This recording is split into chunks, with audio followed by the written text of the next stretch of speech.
This is America. Don't got you slipping up. Look how I'm living up. Police be tripping up. Yeah, this is America. Guns in my area. I got the strap. Now they always say congratulations. This is America. Work so hard for Don't got you slipping up. Don't got you slipping up. They ain't never Look what I'm whipping up. vacation. This is America. People hating, say we Don't got you slipping up.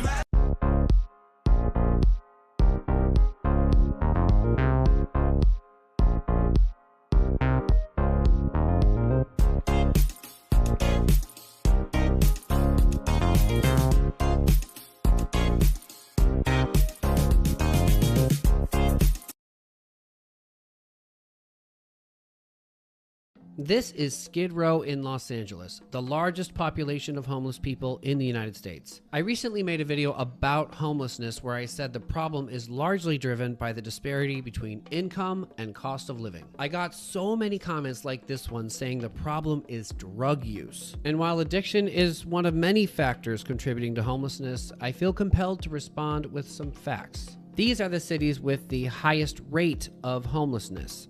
Many of them are near San Francisco or along the California coast. You see Honolulu and New York. These are the cities with the highest cost of living. Notice how many of them are on the same list as the ones with the highest homeless rate. Now let's look at cities with the highest drug use. You see Tulsa, Wichita, Oklahoma City. Now let's look at cities with the lowest drug use. You see San Francisco, New York, DC, Oakland. So there's a much stronger correlation with homelessness and cost of living than there is with drug use. And look at what $1 million gets you in Los Angeles, as compared to Tulsa, where $185,000 can actually get you something nice. Drug abuse is everywhere, but when the cost of living is extremely high, our society's most vulnerable people, the mentally ill, the addicted, the abused, those are the ones exposed to homelessness.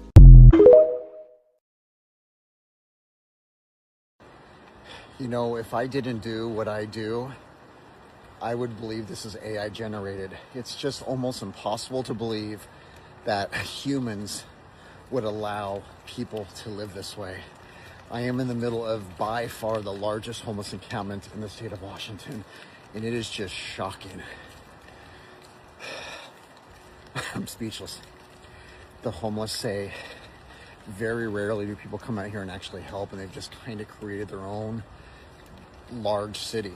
And I would say this is the second largest homeless encampment I've been to in the United States.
I mean, look at it's all our stuff. It's everything we own. Everything we own. I feel miserable. I have pneumonia. I just got released from the hospital last night. I've been in there for 4 days. I was sicker than a dog before I went. I called the ambulance. They wouldn't take me in. I made my my in-law take me 2 days later because I felt like I was dying, literally dying, and I had pneumonia caused from all of the freaking trying to clean this stuff up to get out of here fast enough. That made me sick. It made me sick fast. I just sent my girls to go stay somewhere else so I can freaking try to deal with this and not be upset in front of them. They said they're trying to work with me for housing. I haven't even seen anybody about nothing for housing today. Nobody showed up. Nobody. And now there's a trash service going behind all of this. They just took all the RVs and the cars. They took one of our cars. I couldn't find the key this morning when I went to move it. They took that too. It's like we don't have enough taken from us out here. If we had anything, we wouldn't be here. If we had options, we wouldn't be here. Nobody wants to be out here like this. Because of all the rats out here on the levee, my RV got infested with them. They chewed through all my water lines. They chewed through some of my electrical stuff. They chewed through my heater. So I had to move my kids into this little one temporarily so we could try to fix all the damages. And they didn't tag that one, but then they tagged my other one.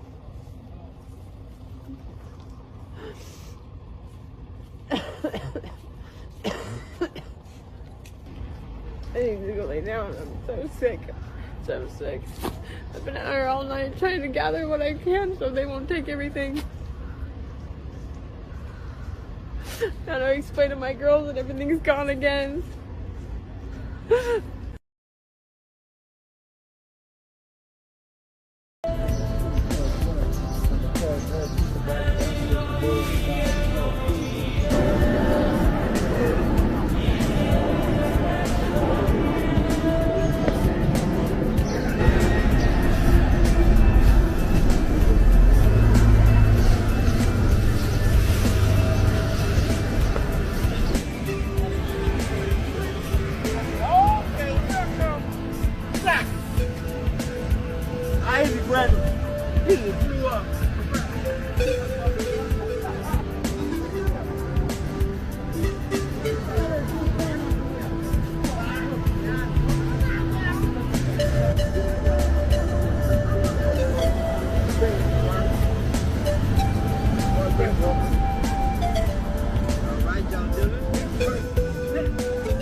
Maria no longer has a place to live. She's been sleeping in her van for a year now.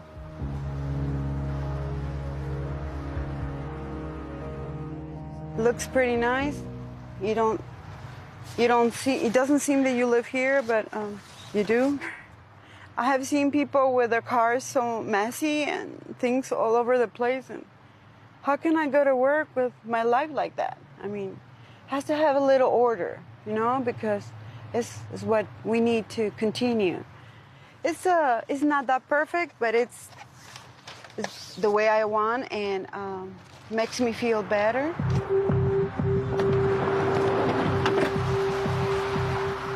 Just like Maria, around 30 other people sleep overnight in their cars in this free parking lot. Nevertheless, most of them work.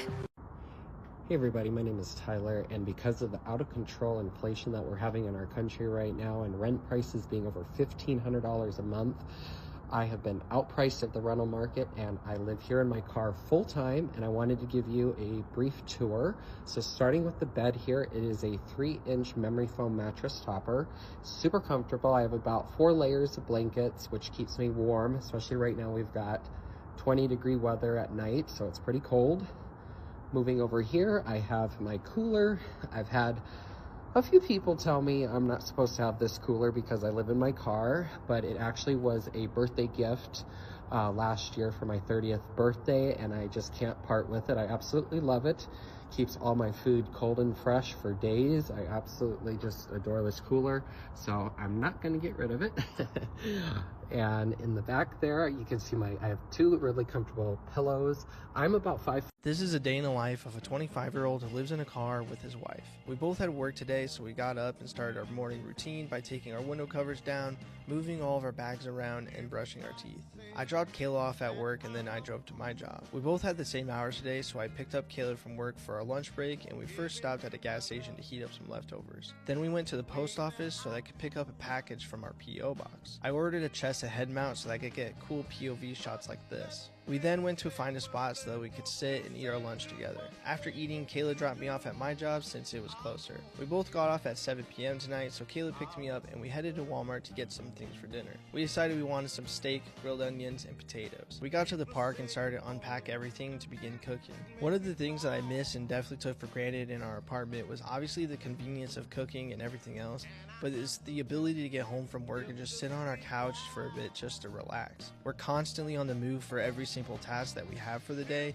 and we don't get to relax until we get in the car for bed. Kayla absolutely killed it on the steaks, and we decided to just watch some YouTube while we ate our food. Once we were done, I did some dishes, and then we packed up the car so we could head to the gym. A lot of you ask about how we shower, so we have a gym membership that is open 24/7, so it makes it really easy for us to get a workout in, then shower before bed. Once we finished, we headed to a park that we're going to stay at tonight. We were so happy to see that it was 60 degrees out tonight because we have had a lot of hot nights in the car. We went through our nightly routine that usually takes less than 10 minutes. I tried using my new head mount for cool POV shots, but of course my phone was out of focus. We put up our window covers and then moved our bags from the trunk to the passenger seat. Then we were finally able to get in the car and get some rest. That's a typical day of what it's like to live in our car. Are we homeless or are we living rent-free? You tell me. I climb in and get comfy and lay down. At first I was nervous when I built it that I wasn't going to have room, but it's actually very comfortable. I can twist and turn without being interrupted by this bar up top.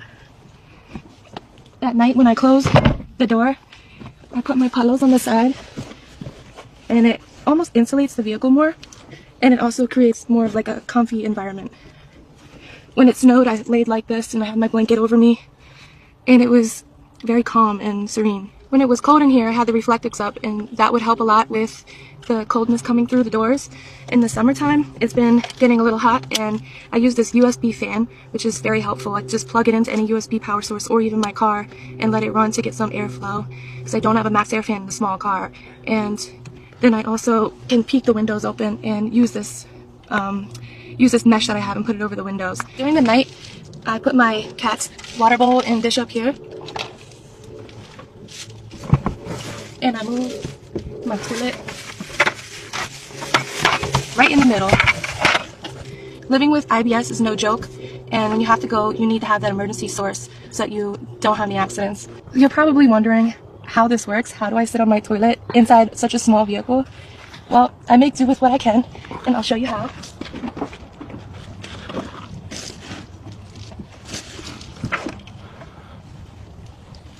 Just like that. I can't sit up all the way, but it's not strenuous in any type of way. I just do what I gotta do, pull my pants up without knocking my light off, and tie up the bag and throw it away. So over here I have a storage shelf that I made out of wood that I got from Lowe's, and I just decided that I would put bins in it because they happen to fit. I have some food. I thought this was creative, just a little pencil box with all my sides, and another pencil box with my seasonings that I use. Every car life needs a blender. USB charge, of course. I still have some. This is the kind of food that you have to cook when you live in a vehicle, like pretty much instant and fast-made meals. So pudding and mini jellies, things that you can enjoy without a fridge. And then on here, I have my mini appliances bin. I've made eggs in this, pancakes, I can make stews, anything with the crock pot can be made with this, and my kettle, which I use for tea, and soon coffee.